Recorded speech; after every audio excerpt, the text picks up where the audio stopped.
আজকে আমি যাচ্ছি বহরমপুর মোহনমল।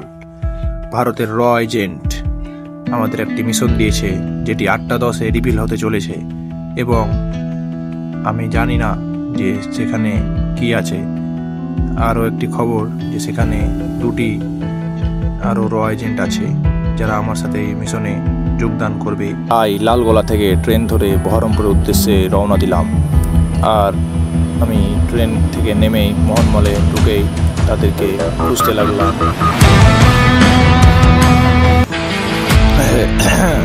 আমি জামিল, কোড নেম পাঠান। আমাকে একটা মিশন দেওয়া আছে যে এই মোহনমলে কবির আসবে, তাকে খুঁজতে আমি এই মোহনমলে ঢুকেছি। তাই আমি সবার ওপর নজর রাখছি যে কে কবির।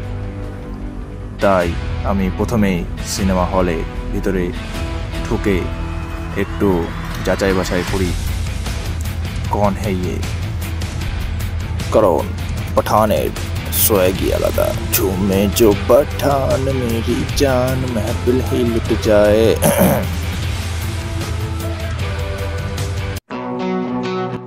আমি মুস্তাফিজুর, কোড নেম বলার দরকার নেই, কারণ সবাই আমাকে ভাইজান বলে। সাথে সবসময় 2টো সিকিউরিটি থাকে। আমাকে জামিলের সাথে রাখা হয়েছে যে কে কবির। তাই আমরা টেবিলে বসলাম। একে মনে হচ্ছে এই বসার মাত্রই লাইট জ্বলে উঠলো, এই হতে পারে কবির। এই পাঠান, কবিরকে দেখেছিস? না, আমি আমার চুলটা ঠিক করে নিয়ে আগে আমি এখান থেকে অপেক্ষা করব যে আসলে ব্যাপারটা কি। হে बैठेगा पठान देखेगा सिनेमा जी खोल के मेरा लन सॉरी। এখান থেকে আসল খেলা হবে। আসল খেলা এবার শুরু হবে, আর মাত্র 10 সেকেন্ড বাকি আছে। দেখা যাক।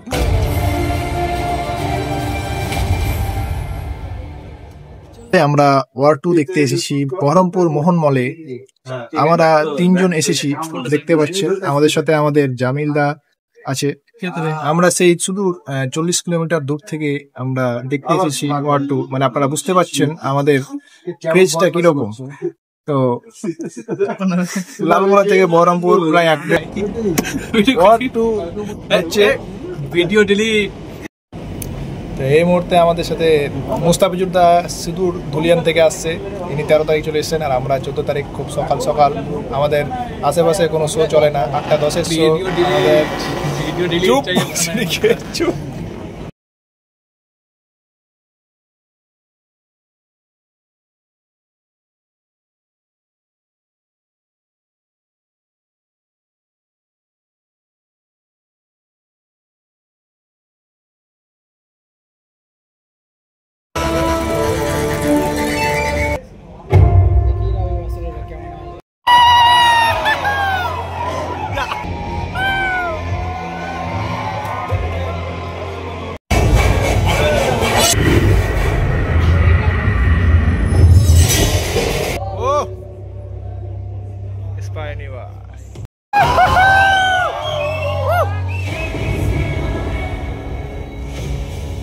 बिना वेपन्स के जाके क्या करेंगे उधर?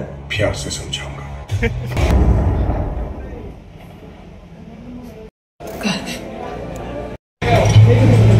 I'm impressed। कितने बात करें? पार्टी तुम्हारी है। वीडियो करते हैं।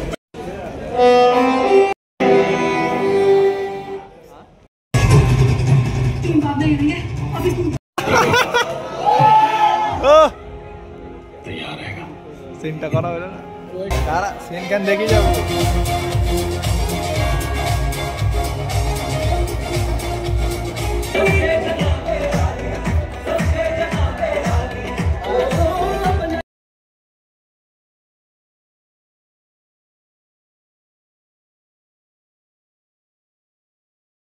সিনেমা শেষ হয়ে গেল বন্ধুগণ, আর সিনেমা শেষে আমরা বেরিয়ে পড়লাম বাড়ি যাওয়ার উদ্দেশ্যে।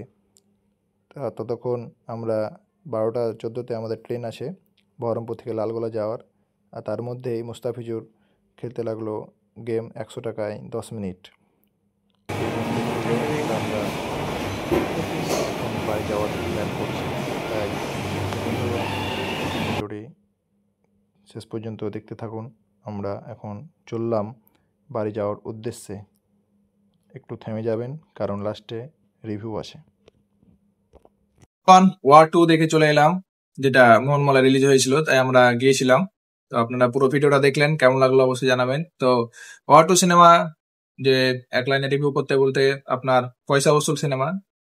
দেখতে যান অনলাইনে, যদি রিভিউ দেখতে যান তো কারোর মুখে ভালো পাবেন না, এবং মানে যে এক্সপিরিয়েন্স, থিয়েটার এক্সপিরিয়েন্স, সেটা মজা।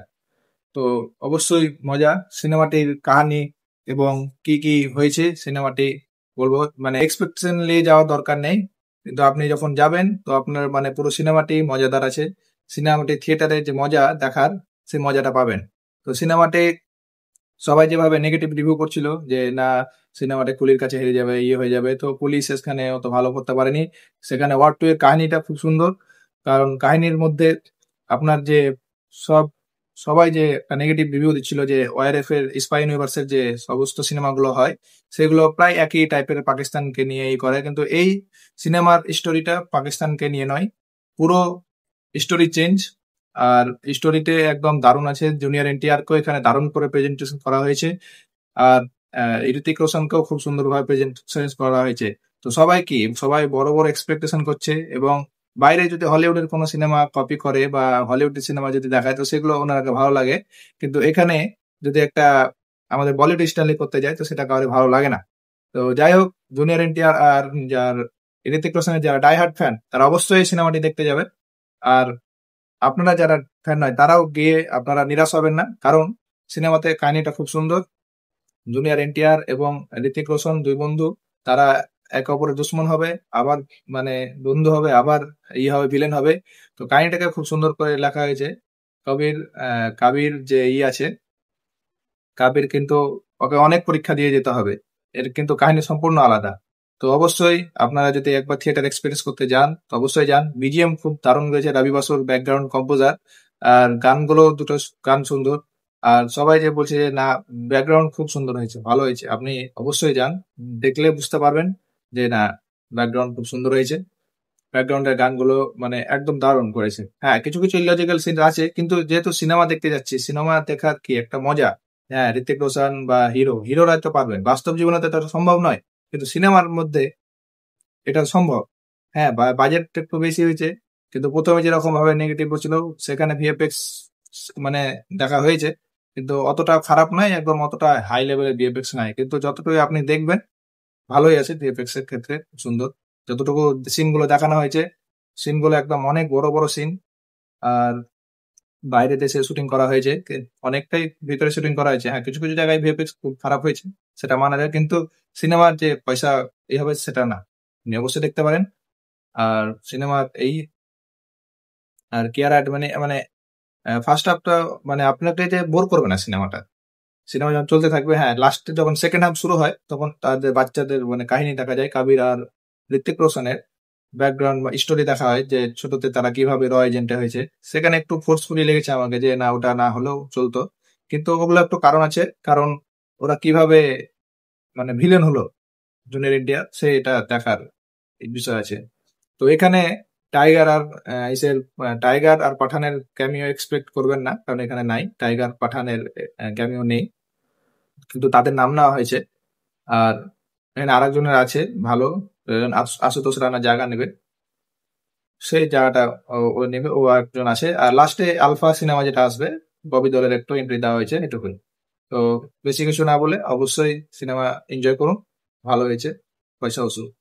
দেখা হচ্ছে আপনাদের সাথে নতুন কোনো ব্লগে, আবার হয়তো বিয়ে খেতে যেতে পারি, তো দেখা যায় আরো ভালো হবে।